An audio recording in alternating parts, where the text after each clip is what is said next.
Now again, welcome to the Success Factors Tech Talk regarding positive train control. And this is regarding asset-wise ALIM and configuration management. And let me dive right in. Now, the massive infrastructure needed to operate transit and the growth in ridership and urban population bring big challenges.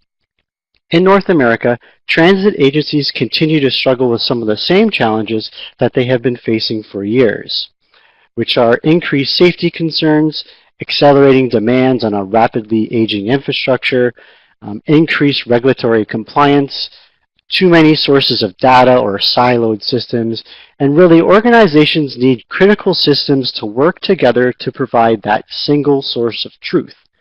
And of course, there are limited financial resources and an already stretched workforce.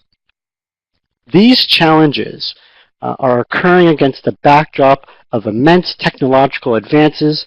There is a nexus of old and new where digital transformation, industrial IoT, and the business of railroading all intersect. The federal mandate for positive train control perfectly captures this new reality. If you are in the rail business, your organization has already allocated some level of investment in PTC. But does that investment of financial and human capital fit into your overall business architecture? How are you going to ensure that you do not just implement another siloed system? In the next few slides, I will talk about the opportunity that PTC provides to benefit every part of transit organization. As leaders in rail and transit space, you need to have a strategy to roll out PTC in a way that not only satisfies the mandate, but improves the operation in every way. With the right strategy, your investment in PTC and configuration management give your organization a clear understanding of exactly what and where your assets are, how they have changed over time, what condition they are in, and the remaining life that they have. In 2008, the Rail Safety Improvement Act, RSIA, originally called for passenger railroads and Class I freight railroads to install PTC by the end of 2015. Congress extended the deadline in October of 2015 and established benchmarks for installation and implementation because they recognized rushing development and installation would sharply increase the likelihood that PTC would not work as it should. The statutory deadline for PTC installation was extended to the end of 2018, with further extensions available up to the end of 2020 to allow for time for railroads to adequately test their systems. Now, every day in the news, we see articles about the risks and problems associated with the cost and lack of compliance with positive train control. Now, positive train control describes technologies designed to automatically stop a train before certain accidents caused by human error occur. Specifically, PTC, as mandated by Congress, must be designed to prevent train-to-train collisions, derailments caused by excessive speed, unauthorized incursions by trains onto sections of track where maintenance activities are taking place, and the movement of a train through a track switch left in the wrong position. There are three main elements of a PTC system, which are integrated by a wireless communication system. First is the onboard or locomotive system, which monitors a train's position and speed and activities braking as necessary to enforce speed restrictions and unauthorized train movement into new sections of track. Second is the wayside system, which monitors railroad and track signals, switches, and track circuits to communicate authorization for movement to the locomotive. And third, back office server, which is the storehouse for all information related to the rail network and trains operating across it, which includes speed limits, track composition, speed of individual locomotives, train composition, etc. And the back office server transmits the authorization for individual trains to move into new segments of track. This last segment is where information management and configuration management come into play. Understanding the performance of a railroad's assets is a fundamental competency for any transit organization. That begins in the planning and commissioning phases of the life cycle, and it becomes the fundamental competency during operation and maintain phases of the life cycle. The maintain phase of the life cycle is where you incur the majority of your total cost of ownership. It is where the performance of all the assets in your network start impacting each other and things get more complicated. Configuration management becomes increasingly important and is an essential part of PTC, or positive train control. The interrelated asset information and the configuration management drive everything from safety to capital planning, compliance, and efficiency of the workforce. Positive train control regulations identify specific elements for compliance that align with configuration management. Hardware, software, and firmware revisions must be documented in the Operations and Maintenance Manual according to the railroad's Configuration Management Control Plan. Specifically and rigorously document each variance, including the significance of each variance between the PTC system, or attest that there are no variances between the PTC system and its applicable operating conditions. Identify configuration revision control measures and its PTC SP that are designed to ensure safety functional requirements and the safety critical hazard mitigation processes are not compromised as a result of any change. Configuration management ensures asset configurations conform to their requirements by identifying and retaining the context of information and its relationship to projects, processes, equipment, organizations, and users throughout their life cycles, and maintaining information integrity and consistency with configuration management best practices and closed-loop change management. In the context of positive train control, sensor data, software, and geocoordinates all become part of the configuration.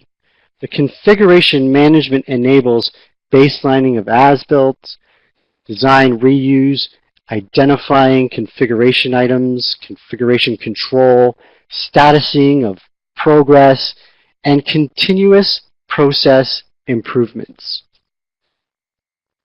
A fail-safe configuration management system ensures mandated compliance while giving your organization the additional benefits of information integrity as well as a closed-loop change management process that provides consistency between all aspects of operational information and the requirements related to the asset being described. So know exactly what and where your assets are and how they have been changed over time.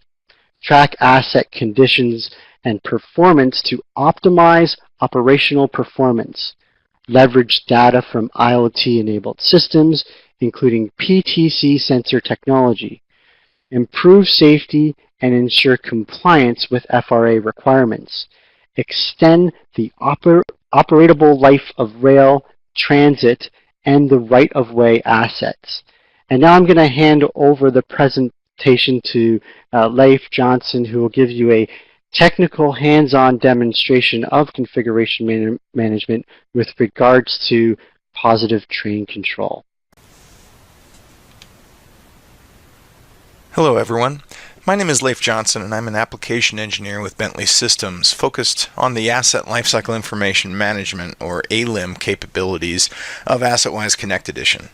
Thank you all for joining us today for this session to introduce you to AssetWise and how it can help manage rail assets, especially those supporting positive train control.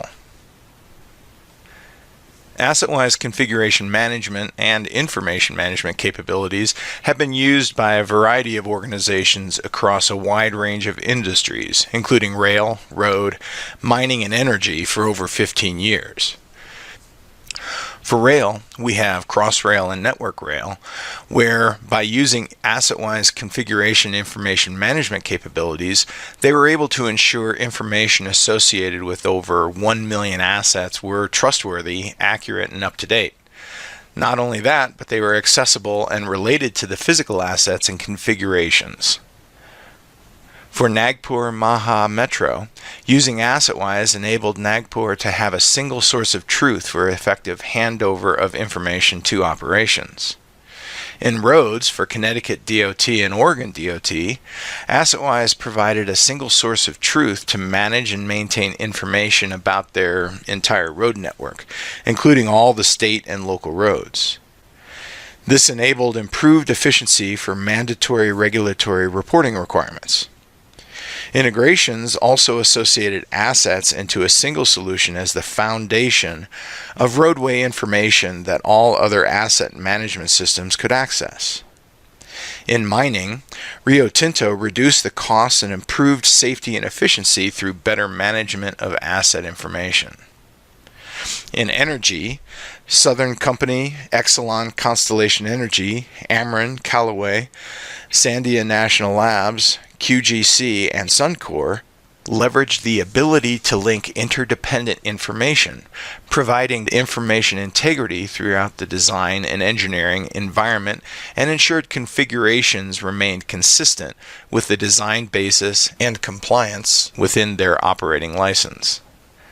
It also provided improved visibility, accuracy, and increased trust for business operations, and provided the necessary evidence that requirements were being met and enforced. AssetWise gave them the flexibility to manage changing information related to asset configuration. They also gained the ability to manage information in ways that enabled them to meet increasingly demanding schedules and ever tighter budgets. AssetWise helped them meet audit requirements for regulatory compliance. Complete history of every item is available on demand. Also, in enhanced safety, the Master Tag Registry was used for traceability of safety-critical equipment, and they were able to avoid future fatal outcomes for maintenance workers.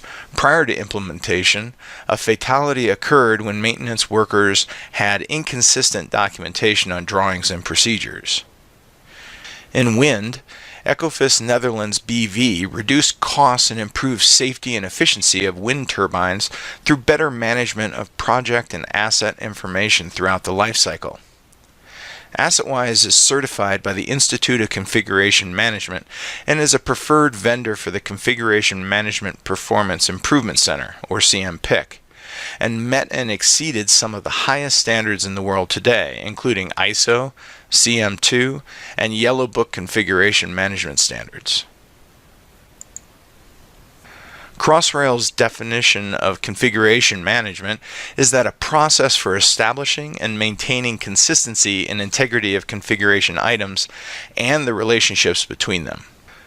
To Crossrail, the configuration items are the valuable information that needs to be handed over and maintained as the basis of operations and maintenance systems. Asset information is pivotal to achieving Crossrail's vision of a smart railway that is safe for everyone, reliable for customers, efficient for business, predictable for operations and maintenance, and enables proud and motivated staff. Information is established and maintained through a central data hub for efficiency, effectiveness, and consistency, reducing ambiguity and thereby reducing risk.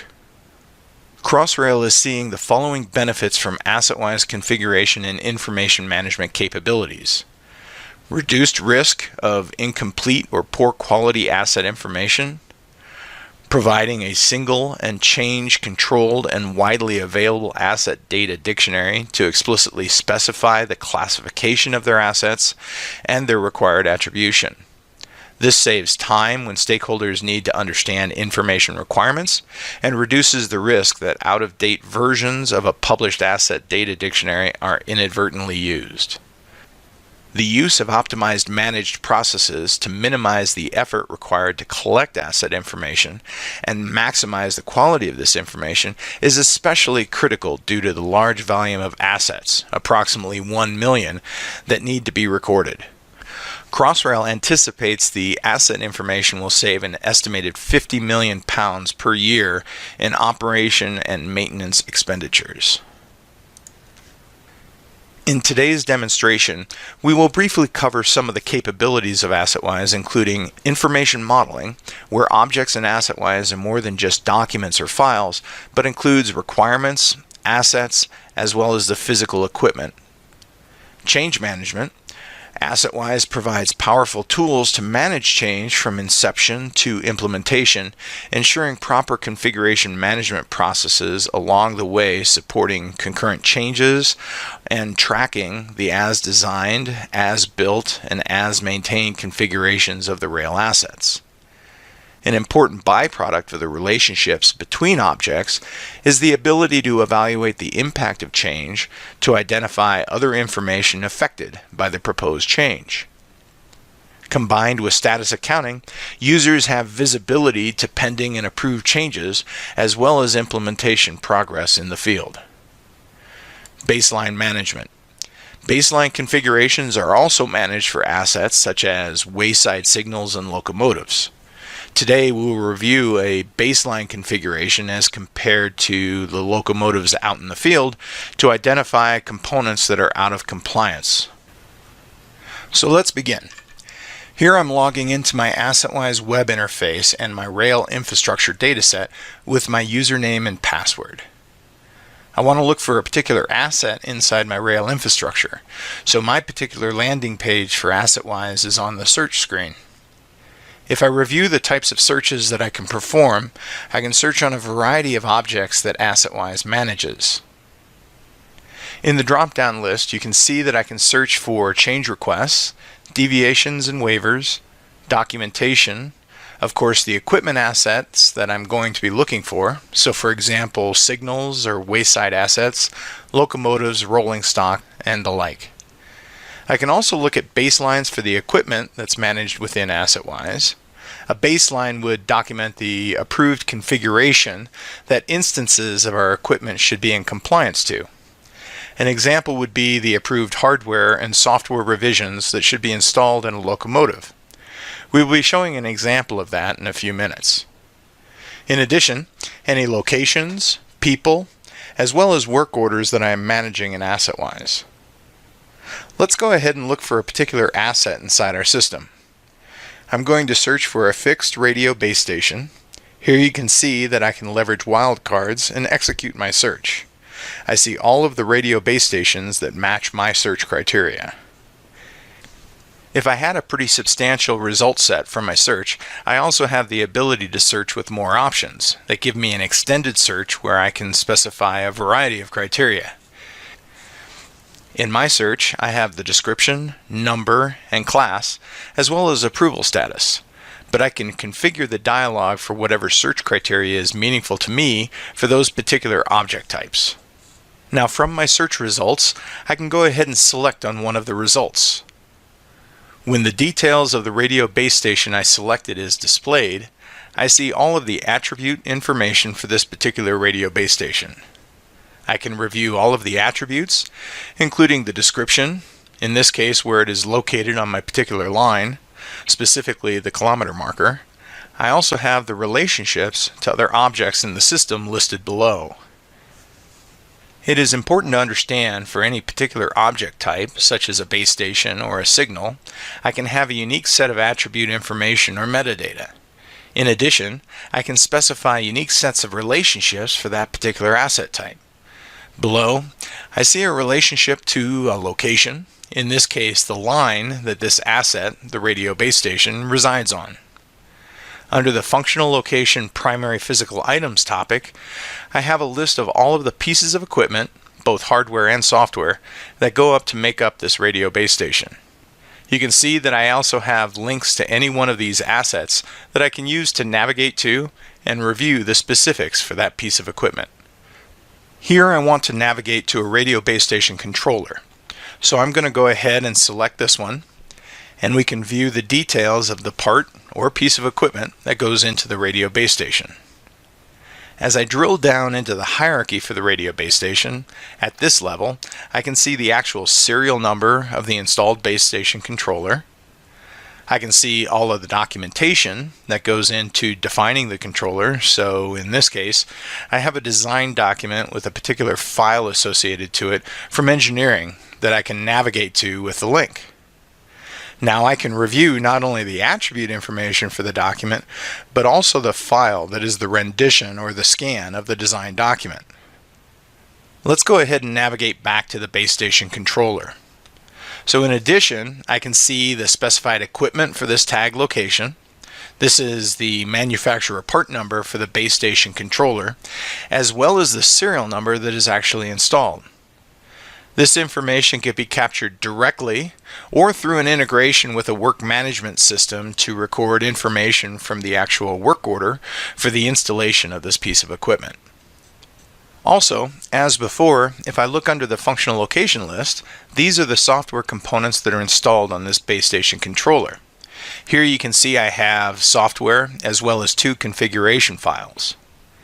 If I navigate to the software and expand the equipment underneath the software, I can see the actual version of the software that's installed on the radio base station controller.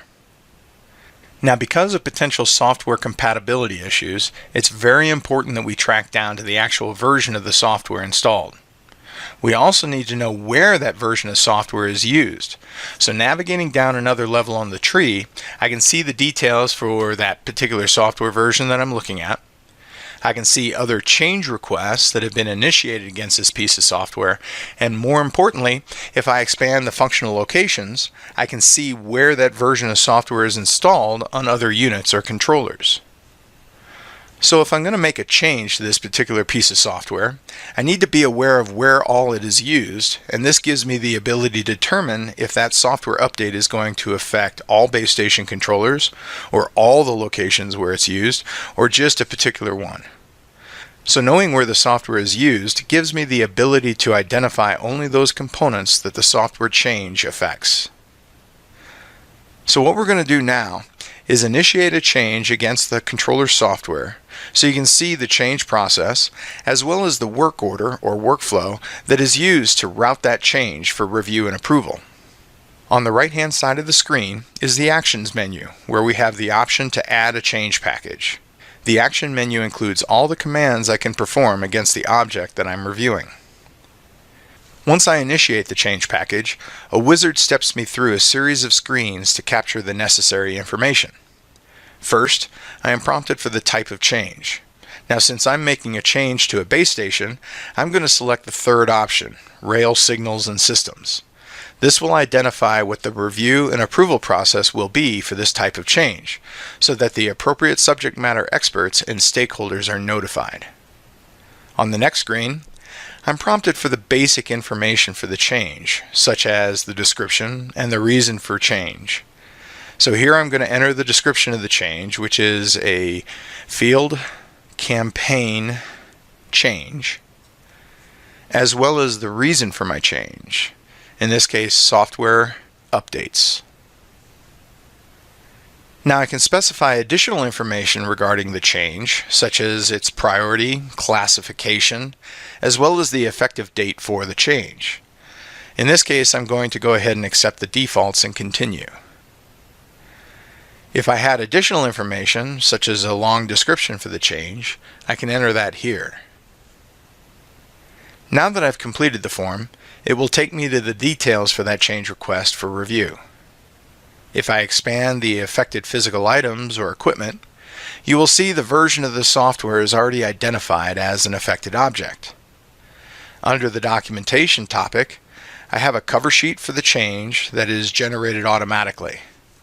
This document can be used as the work package to make the updates in the field. The responsibility shows the requester of the change, in other words myself, and I also see the work order that was generated. This is the workflow process that routes the change for review and approval, and was initiated for this particular type of change.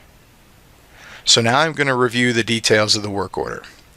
Here is the list of all the tasks associated with the work order to route this change for review and approval. This is a task-based workflow where I see all the various tasks for the work order, the current statuses of the tasks, as well as who is assigned for that particular task. We also see the planned and actual start and end dates for the tasks. The work order captures the audit trail of who accepted the task and when the task was completed. If I switch over to the administrative interface, here I can see that same work order only graphically. So what we have is the first task is to raise a change, and that's what my user is currently doing. Then it goes to the principal engineer to review the change, then to the superintendent, and then from there it goes through all of the reviews of the various departments in parallel for a parallel review process. All of these review tasks can occur simultaneously to support that parallel review. Once the reviews are completed, the change package will go back to the change planner to consolidate all of the comments and red lines, and then send it to the change review board to review those changes, and then ultimately either approve the change for implementation or reject the change for closeout. The review and approval process can be unique for the type of change that I selected in the wizard earlier. Now let's go ahead and switch back to the user interface and take a look at running an effects analysis against this change for the selected software. From the change request, we can navigate back to the change package. Again, on the right-hand side of the screen, we have the option to run a report for an effects analysis.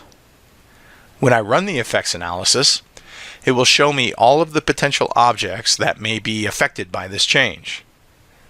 In this case, we have 2 additional change requests issued against this piece of software already.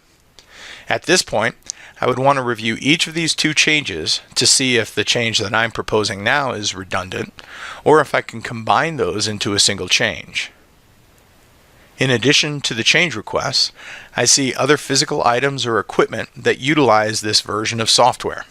Scrolling down, I also see additional software components, in this case the configuration files that might be affected by this particular change.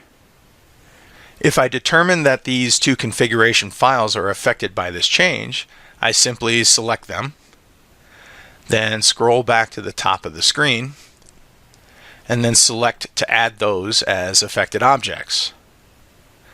Once I do that, my effects analysis will update to include those 2 configuration files as well as their relationships to allow me to identify potentially other affected objects of the change. Now once I've completed my effects analysis, I can go ahead and go back to the change requests. Under the affected physical items, I not only have the original software that we started the change from, but the 2 configuration files we identified in the effects analysis. Now that I've completed the effects analysis, I can navigate to the work order, and in the list of tasks, the first task is to raise the change, which was assigned to me. Since I've completed initiating the change and running the effects analysis, I'm going to go ahead and select that task, and on the right-hand side of the screen, I can go ahead and complete this task. Once I completed the task, I'm going to go ahead and navigate back to the work order, and you can see that it captured the completion date of my task and sent the package to the inbox for the next responsible person to perform their task in the work order. So what we've shown so far is navigating the information model of our rail assets, in this case a radio base station, all the way down to an individual software component with its installed software version. We issued a change against the software and ran an effects analysis to identify any additional objects that might be affected by the change. Now that we have submitted a change, I want to go ahead and switch over to some of the reporting capabilities, specifically as it relates to change packages. So on the navigation pane on the left, I'm going to switch over to the Explorer view, which allows me to navigate a folder structure similar to that of Windows Explorer. In my case, I have organized all of my reports in specific folders. Under the SSRS reports folders, I have some examples that highlight our integration with SQL Server reporting services and shows some of the graphical reporting capabilities as it relates to change packages. I'll run the change package tracking report where I am first prompted to select the change request number. For this example, I'm going to select a change request that is already in progress. I also have the option to include decommissioned equipment if I want. In this case, I'm going to leave that as a no for this report. When I run this report, it'll give me a detailed breakdown of the selected change request.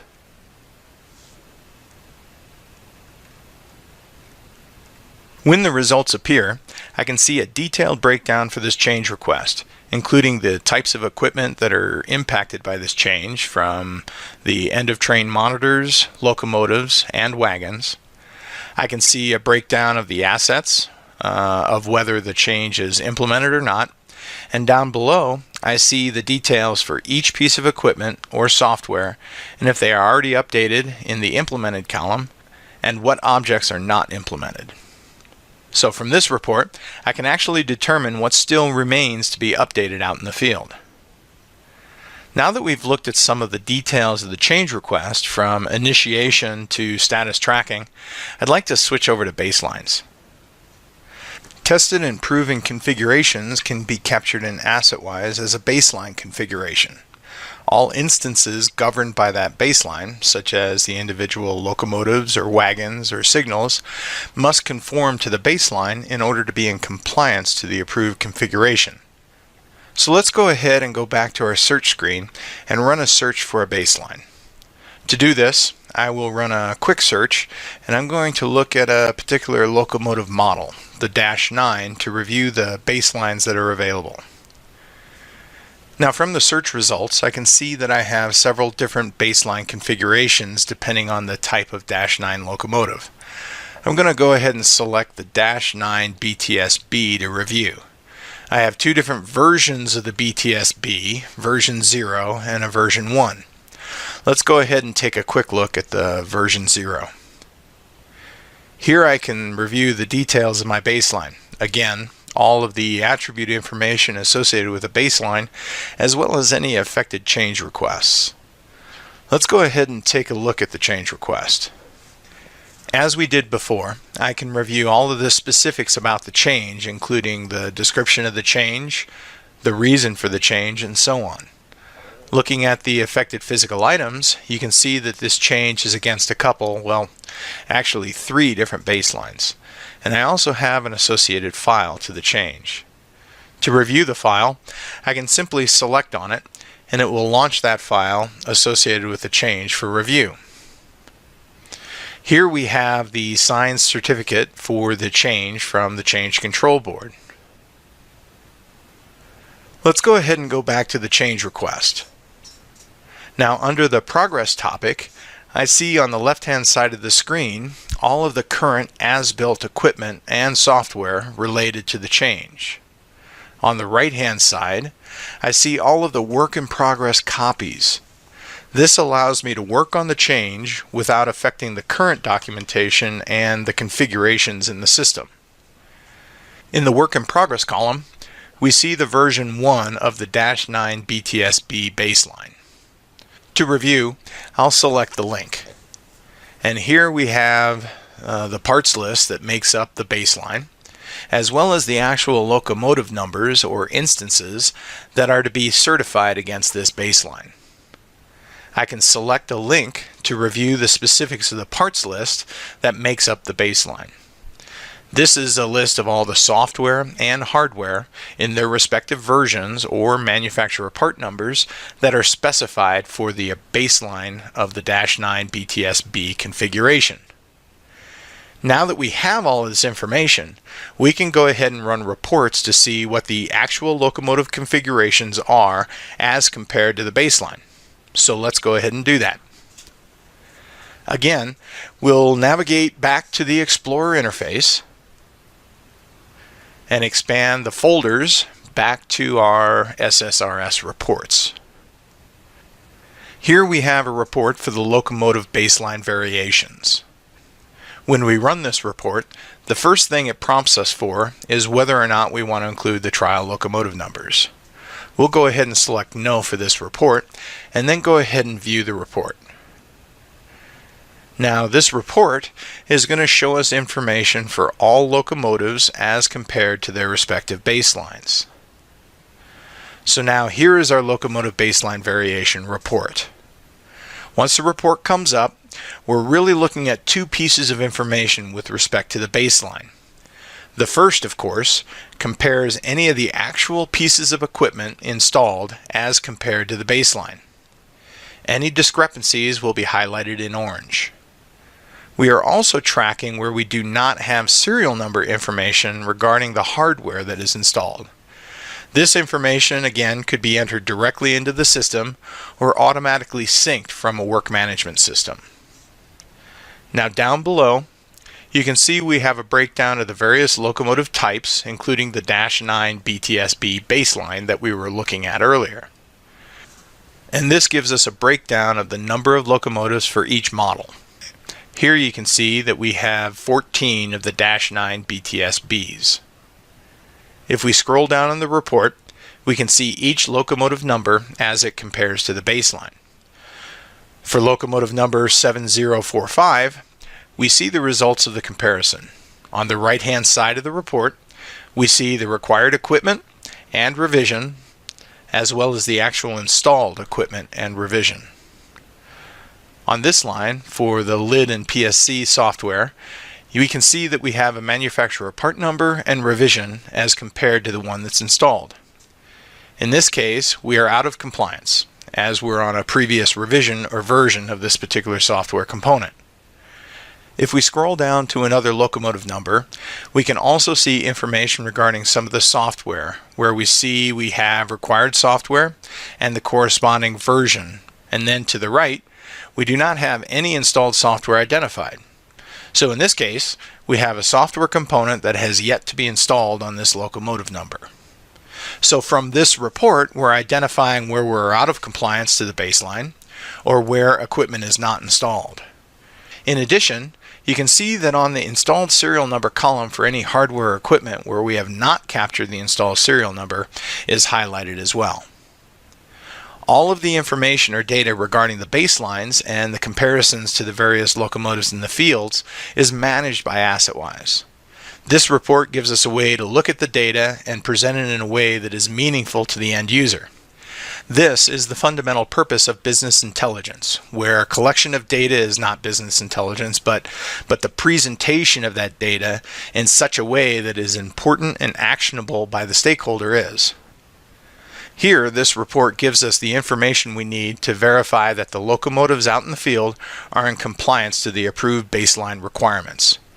In addition, the report identifies where updates are required, as well as missing installed serial number information for the equipment. From this, we can take corrective action to perform the updates as required. This concludes the demonstration portion of AssetWise and how it can help manage assets related to our rail infrastructure, including those related to positive train control. Thank you.